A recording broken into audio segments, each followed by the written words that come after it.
Hello everyone, thank you so much for having me here today. Before I actually start doing my talk, can you catch? Yeah? Good.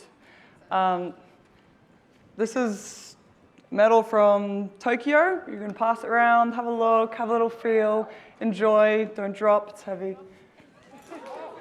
She got it, she caught it, very good.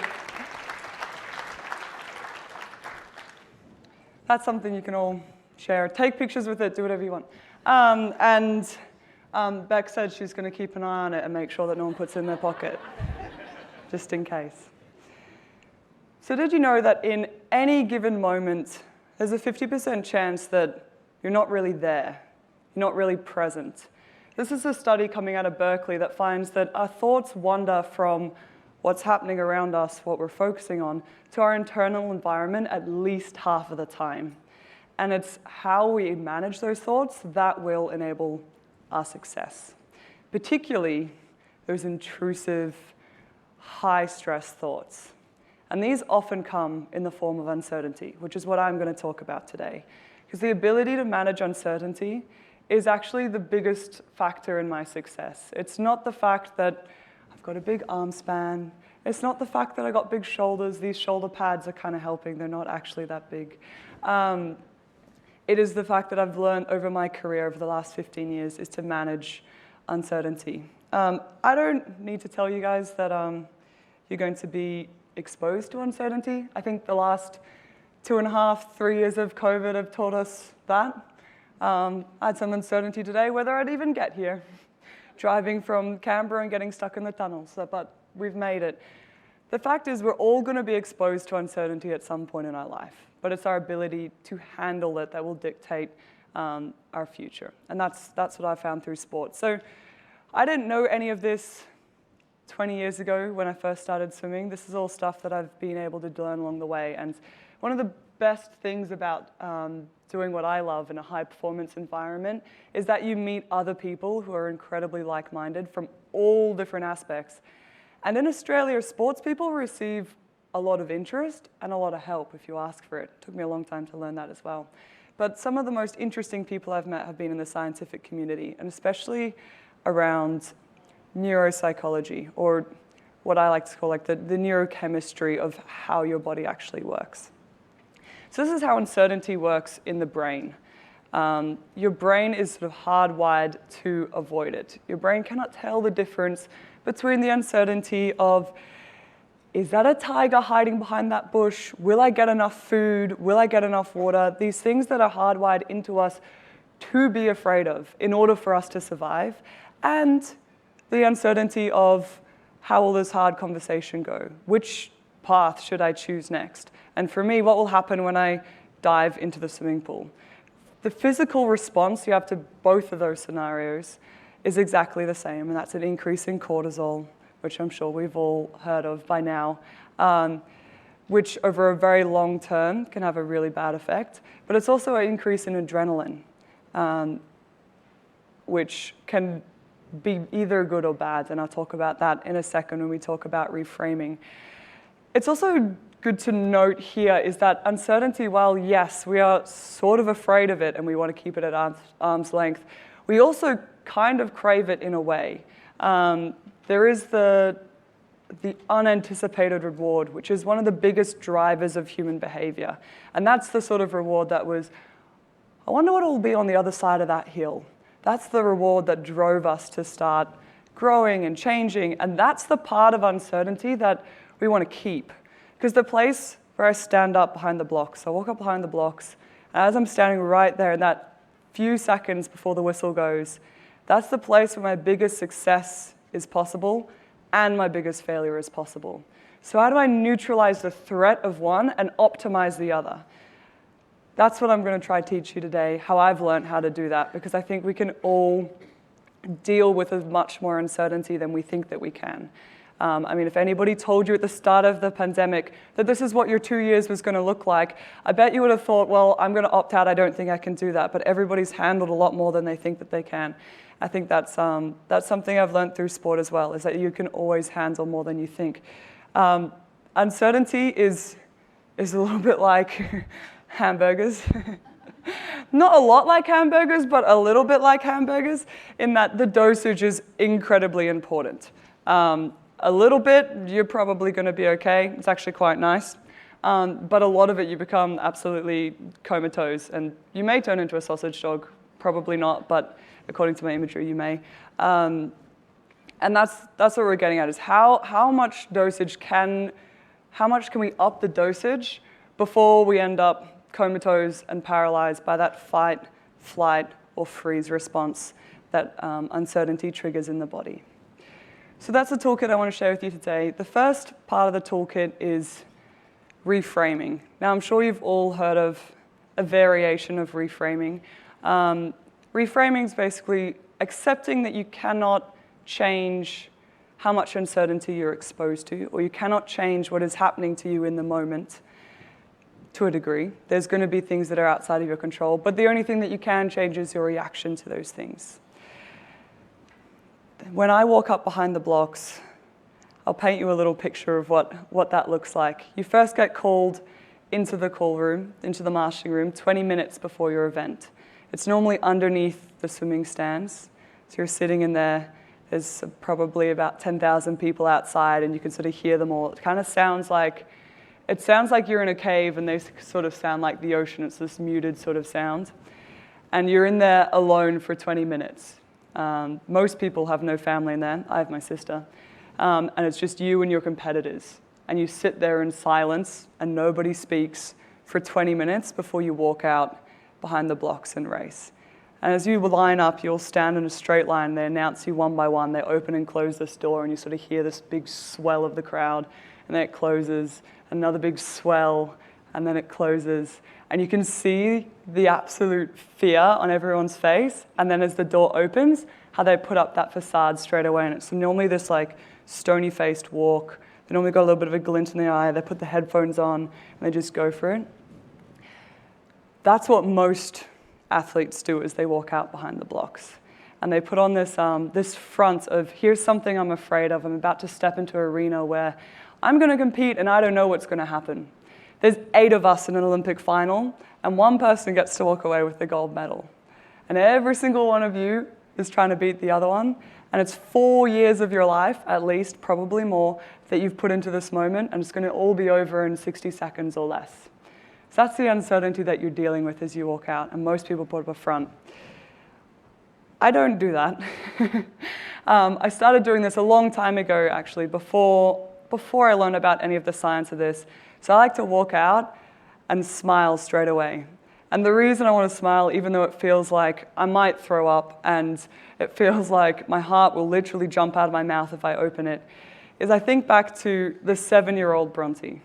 Now, 7-year-old Bronte was, trying to think of a nice way to say, she was obsessed with swimming. That's probably the mildest way to put it.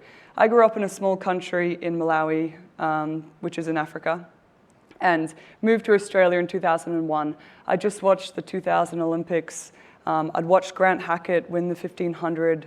He'd lapped someone in that, and I was like, that's it. I'm moving to Australia. I'm going to be a 1,500-meter swimmer. Turns out I don't want to do that. Nobody wants to do that. 1,500 meters is a really, really long way to race. So I do 50 meters, which is the absolute opposite of that. But I was so into swimming. I used to get myself up every morning. We lived just down the road from the pool. I'd wake myself up an hour early and walk down to the swimming pool with my cap and goggles already on, because that's just how cool I was at that age, and watch the big kids train for an hour before my session started. I was at the pool so much that my coach told me that he didn't want to see me there anymore, that if I came back, he'd kick me out. I was only allowed to be there for 5 sessions a week. I was 7. Like, right now I don't do 5 sessions a week. But at 7 years old, I was like, I want to be there 6 sessions a week. I want to be coming twice a day. And he was like, there's no world champion 7-year-olds. Just relax. So in that moment when I'm walking out behind the blocks and you're so full of fear and adrenaline and your fingers are tingling, they're probably numb, your heart's racing, your palms are sweaty, I just think back to the 7-year-old and I think how unbelievably stoked she would be if she could see what I was doing right now. Like, this is her dream. This is every single thing that she wanted. And I'm sure all of us have a little 7-year-old inside of us that wanted something, whether it was a vision of what exactly physically you wanted to do or a vision of who you wanted to be. And sometimes that means putting yourself in uncertainty, like it does for me, in order to achieve that. So in that moment, I take my fear, anxiety, and how that feels in my body, and I think about how excitement feels in your body. Excitement is sort of the same thing. Hands are sweaty, heart is pumping, your legs might feel a bit numb, your breath is up. All of that is the same feeling of excitement in your body as it is the fear that you feel. So I started just smiling, just thinking of the 7-year-old walking out behind the blocks and just having a little smile. And not only does this do amazing things for your neurochemistry within your body, there's a lot of research about just the act of even like holding a pencil between your teeth. I'm sure a lot of you have heard of this. Holding a pencil between your teeth can increase your serotonin, just because it makes your body think you're smiling. But to actually smile when you walk behind the blocks is so good for your neurochemistry. But for me, it's just one moment just to think about that 7-year-old and think, okay, I might be afraid, but the 7-year-old's excited. And even though I may be 27, I'm still 7. So I'm going to take that little 7-year-old with me behind the blocks. And not only does that help me to perform, but it really helps me to enjoy the experience and helps me to crave that experience. I'm going to share with you something that's not necessarily uncertainty, but it is sort of related. My older sister, I don't know how much you know about my history, but my older sister is also a swimmer. She swims in the exact same event as me, and we've been competing in that same event for our entire lives. She's 2 years older than me. She's a way better swimmer than me. She's 10 centimeters taller than me. Her arm span's way bigger than me. She's broken world records. She's objectively a lot faster than me. I train with her every single day, and I know how incredible she is in training. I know what an incredible swimmer she is. There was 2 years when she was completely unbeaten internationally. Not one person in the world could beat her. And I was next to her in training every single day going, this is terrible. Like, I can't even win one race in my backyard pool. I was the second fastest person in the world. I wasn't even the fastest person in my family at that point. Got bragging rights in like literally zero households in the nation, in the world at that point. And it's very easy to look at that and think that it's a bad thing. And a lot of people have asked me over the years about my rivalry with Kate and what that competition looks like. And I use the same technique of reframing on that, is that I don't look at it like that. It's not Kate is coming first and taking away a first place from me and I'm coming second. I reframe it as I get to train with the best person in the world every single day. Every single day. I lived with her for 4 years. I get to see what her habits are like at home. I get that exposure from when I was 7 years old. Kate made her first Olympics when she was 15 years old. From when I was 13, I was training with an Olympian in our tiny little 25-meter pool in the back streets of Brisbane. No one gets that. Without Kate as my competition, without Kate as my inspiration for all of those years, I may not be coming second in a race. It's very hard to know the counterfactual of your life. It's very easy to look at coming second and say, oh, you could have been coming first if that person wasn't there. If that person wasn't there, I may be coming 8th or 10th or 12th, or I may not even have made it to the blocks in the first place, because a lot of the love that I have for my sport is being able to do it with my sister and do it alongside my family, which has been a huge part of why I've been in the sport for such a long time. So that's just another way I use reframing when I think about competition, and especially when it comes to that very close competition that I have with my sister. Now, that first sort of reframing that I talked about, which was reframing your fears as excitement, that's all very well for uncertainty that you've put yourself in, or uncertainty that you think that you can grow from. Something that you've volunteered for, something that was a dream and now you've got to go through a little bit of hardship to get to the other side. That's quite easy to reframe. The sort of uncertainty that I think we've all been exposed to over the last few years, this sort of constant uncertainty which you feel like you've got no control over, which you didn't really sign up for, this is a much harder one to deal with. And for me, this actually came in the form of injury. So in 2015, I had probably my best ever year of competing. It's a really long time ago now. Everyone, that was when the iPhone 4 came out. Just for context of how long ago we're talking about. But that was the time when I did my PB in the 50 freestyle. Still stands from that day. So that's a long time of no improvement in that 50 freestyle. But I'll tell you about the 100 along the story. But I had the best every year, and I knew exactly what had gotten me to the point where I was world champion in the 100 freestyle, world champion in the 50 freestyle, broken our games records. Our team were world record holders in the 4x100 freestyle relay. And I knew exactly what got me there, and it was hard work, determination, pushing through pain, all of these things that are what you're taught as an athlete is the way forward, the way to success. I was training 9 times a week in the pool. I was doing 3 gym sessions. I was doing chin-ups with 42.5 kilos around my waist. That's me plus 68% of my body weight on top. I was doing 3 spin sessions a week. I was doing Pilates. And I was able to back up in training again and again and again and recover and hit times and stroke rates. And it felt like this could just keep on going on forever. And then in early 2016, I was just doing my normal Monday morning session, and the pain in my left shoulder went from that normal tight sort of pain that you have when you're swimming to a really damaging pain. And of course, my first response to that was, I'd better ignore this and keep pushing through. I did do that for a little bit until it was very clear that this was not going to go away. And that sort of started my injury journey, which is where this sort of perpetual uncertainty, I was first exposed to it, sort of pre-pandemic. And I thought I knew that the only way to success was to keep pushing through, be determined, and push through pain. To set the context, I was the reigning world champion, and we were now 7 months out from Olympics, which was not a very long time. It's like, if I can just be determined, work hard, and push through the pain for 7 months, I can get to the Olympics, I can do what I need to do, maybe I can walk away with a medal around my neck. I could not even deal with the uncertainty of trying to find a different way to do things. So what did I do?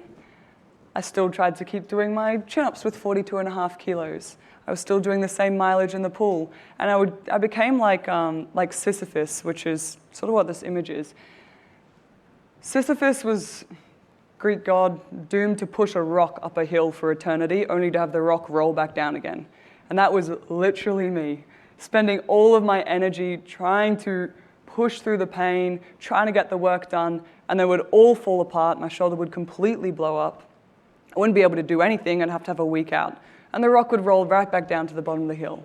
And then I'd just grab it again and start pushing it back up again.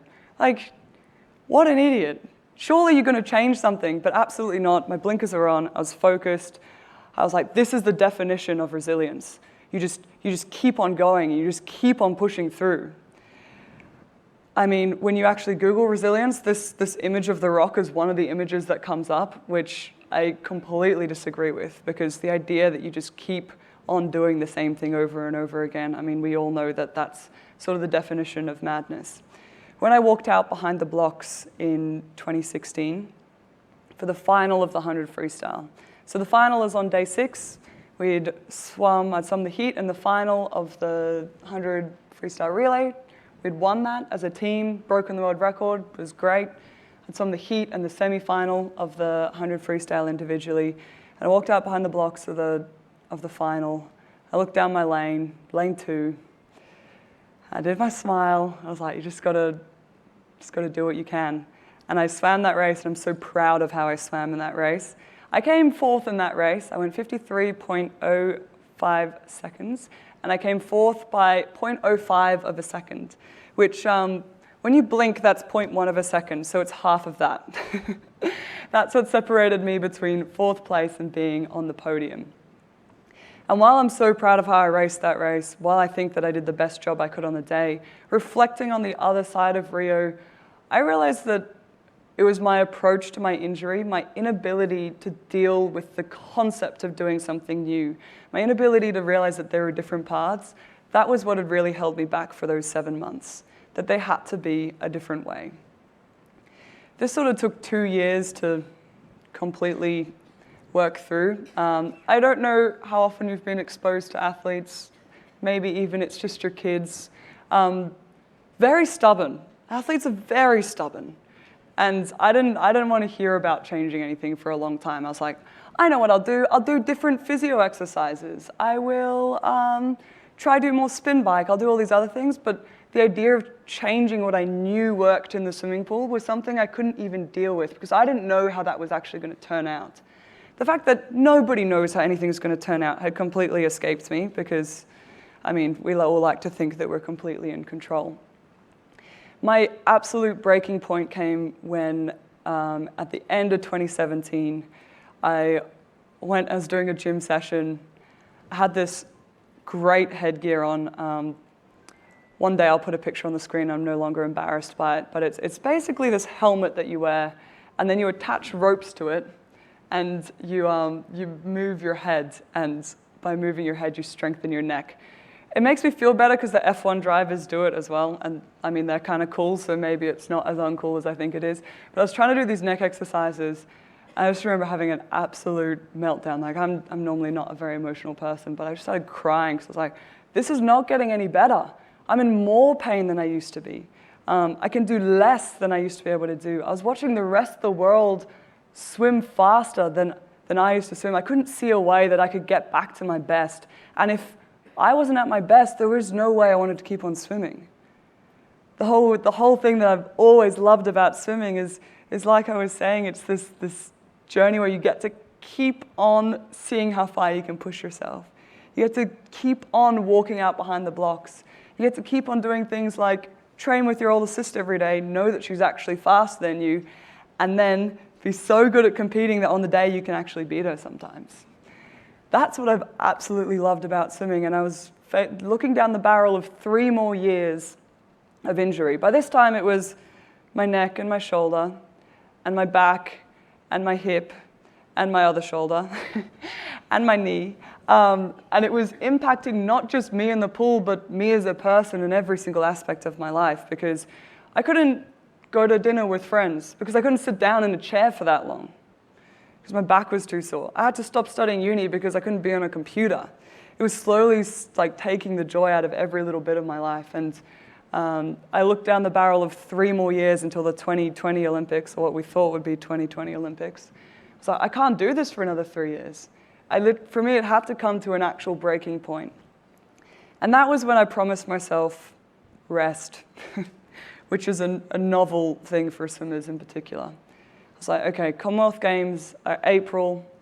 They're 5 months away. I can do 5 more months like this. I can't do 3 more months like this.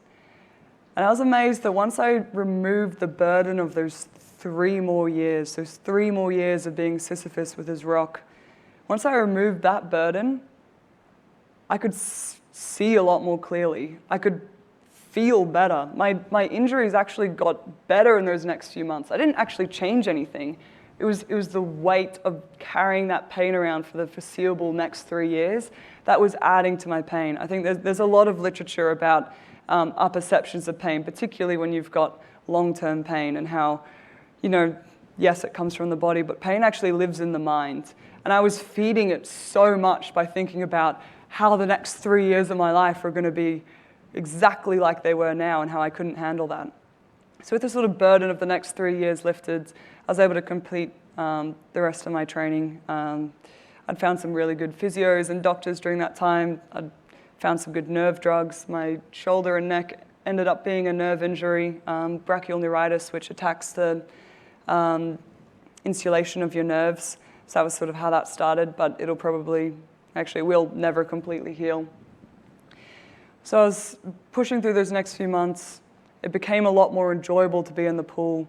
And at the 2018 Commonwealth Games, I not only won the 100 freestyle and beat my sister, who had beat me in training every day on the way up there, but I broke a record in the process.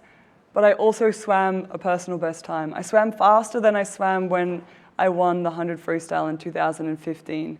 And for me, that was the biggest achievement. I mean, you can see it in that photo, just like could not be more stoked with myself. That was something I did not think was possible. I didn't think you could have a broken body and still be better than you'd been when your body was whole. The injury story that we hear in sports so often is that an athlete gets injured, they try and manage it, the rest of their career they sort of try and do a little bit, and often they have to retire. That's the story that I'd grown up with. So to be able to walk out behind the blocks and actually swim better than I'd ever swum before, I mean, I think it's still the 4th fastest time ever swum in the world. That to me was the biggest achievement. And I knew no matter what my result was, I was going to have 3 months off after that day. So I walked out of the 100 freestyle. I had one more race, ended up doing the relay. And I didn't swim down, which is a big no-no in swimming. I didn't swim down. I got straight out of my racing togs, put on my party dress, and I was like, this is it. I've got 3 months off. The weight of the 3 years being removed, the weight of having to deal with the pain every day, in those 3 months, the amount of exploring that I did was astronomical. I learned so much more about yoga, I learned so much more about pain, I learned a lot of this science stuff. I started talking to experts and people everywhere. I was like, I've got 3 months to figure out what I need to do. I now have this, obviously I don't know what my training is going to look like in the future, but I have the time and the space to engage with the uncertainty and deal with it. I did acupuncture, bloodletting, Chinese herbologist, lots of Eastern medicine, lots of Western medicine, just basically smorgasbord of anything that anyone could offer me, and just like walked along sampling everything. And the ability to then open up was what I learned from that experience, and how much more joy that brought to my training environment. And that's what enabled me to swim for the next sort of 2 years. The next 2 years went pretty well, still in a lot of pain, still managing a lot of things, but now able to have a little bit of a toolkit specific to me that I knew could really help me succeed. I knew that I could actually get to my best despite the industry, despite everything else. This ability to open up in the face of uncertainty, this ability to not be afraid of trying something new, the ability to reframe how I thought of resilience, that resilience wasn't doing the same thing over and over again. Resilience was, to me, now creativity and flexibility, and being able to embrace both of those things. That became my superpower when it came to 2021. Obviously, this was a weird time for all of us in March of 2020, but in March of 2020, I woke up, 5:15, rolled out of bed, went to training. We were hearing a lot of whispers about this coronavirus. We were hearing some whispers that, oh, maybe the Olympics won't go ahead, which I thought was ridiculous because the Olympics had only ever been cancelled for world wars before. Went to training. Honestly, I didn't really want to be there, but got the session done. Got out by 10 a.m. that morning. We were on phone calls talking to the AOC, and they're like, I don't think we're going to send a team. By 11 o'clock, we didn't have a venue to train at anyway. All the pools got shut down in Sydney. And by 5 o'clock, the whole Olympics was called off, postponed indefinitely.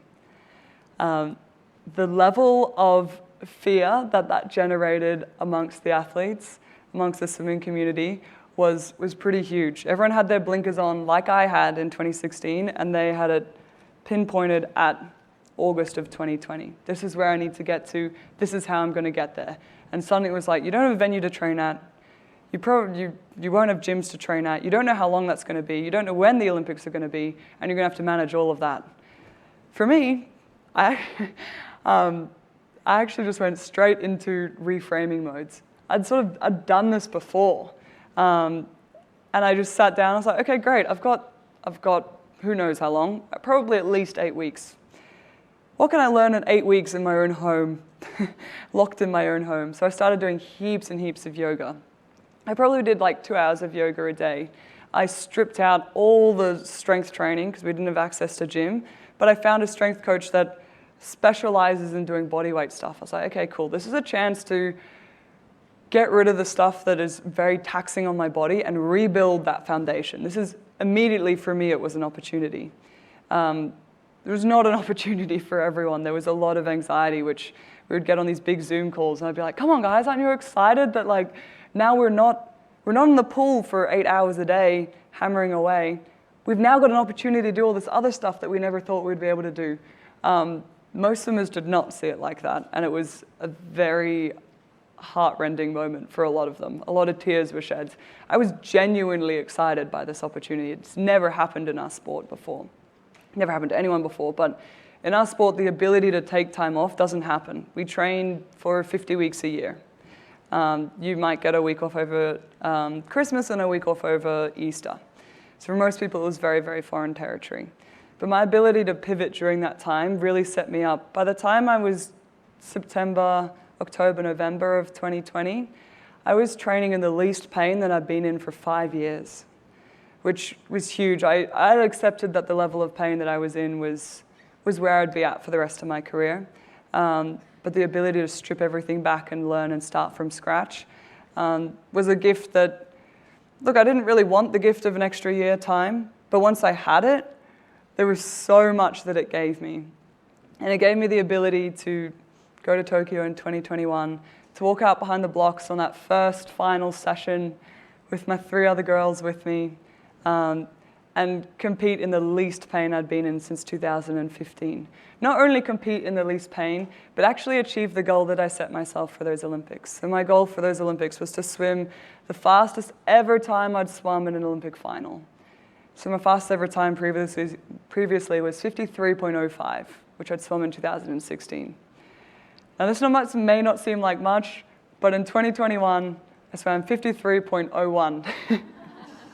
So I got there by 4/100th of a second, which as we said is half of the blink of an eye, but you know what, I'm still gonna count that one up as a win. I touched the wall, the other 3 girls went after me, we smashed the world records. I think we won by about 3 seconds, which once again speaks to that depth of competition and how positively I view competition. If I'd swum 53.01 in any other country in the world, I would be the fastest person in that country. In Australia, it put me as number 4th fastest. But that's why our relay is so strong. It's my ability to instantly reframe and instantly see COVID as an opportunity was what got me behind the blocks, was what got me in that final, and what got me that medal that you're all passing around at the moment. The biggest thing that I learned along this journey was, yes, it's great to have the time, to have those 3 months to sample all the things that you want to sample, to figure out your path, but we don't always have that much time. How do we know which path to pick? If you've only got a limited amount of time, how do you know which one's the right one? That's the scariest thing about trying something new. How do I know this is actually going to work? How do I know that this is the right way to go? What's the opportunity cost if I go down this path rather than the other one? And that was something I struggled with as I got back into this sort of mode of training where things move a lot quicker. Luckily, we get to do a lot of work with the special forces, so the commandos in the army. I was like, guys, you deal with uncertainty on a much bigger level than us. I mean, mine is not life or death. Mine is how fast I'll swim up and down a swimming pool. It's really not that important. Yours is a literal life or death experience. I was like, how do you make sure that you're the most prepared for that? They're very highly motivated to make sure that they are the most prepared for combat. How do you know that the thing that you're doing right now is the right thing? Once you've opened up and said, okay, great, there's actually a million ways to success.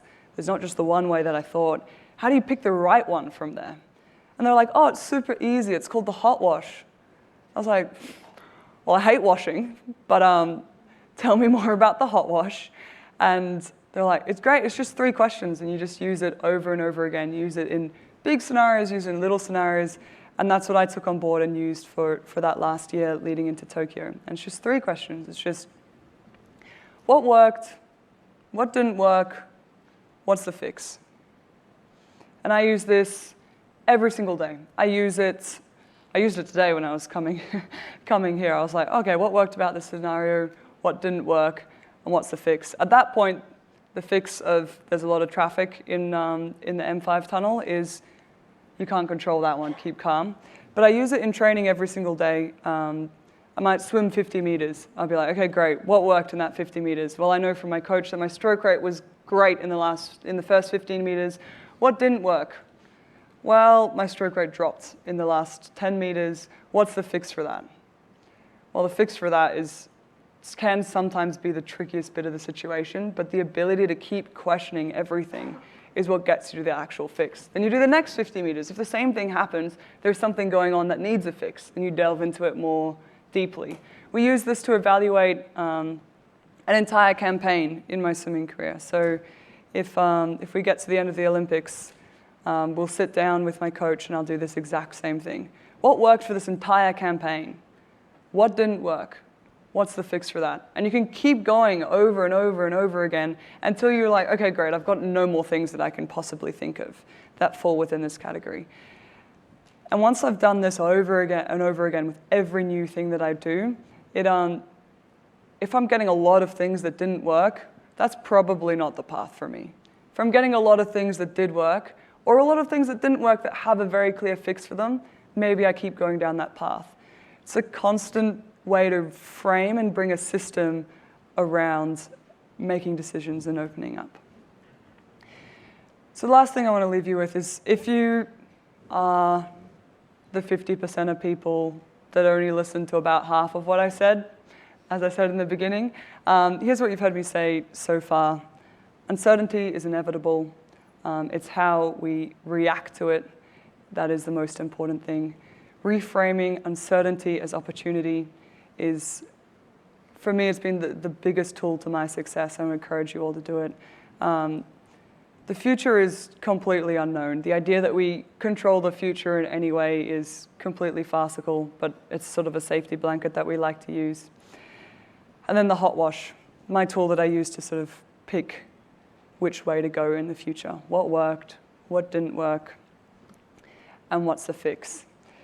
I don't know what you guys are doing afterwards, but I would encourage you all to take just 5 or 10 minutes and just think about something either from this day or from the last 2 weeks, and just apply the hot wash to it just to see how it works. Not in the abstract of me talking about it, but within your own head doing that. And until we meet again, I hope this helps encourage you to embrace more uncertainty, to step into that arena, to stand on the place where success and failure are both possible. Thank you very much.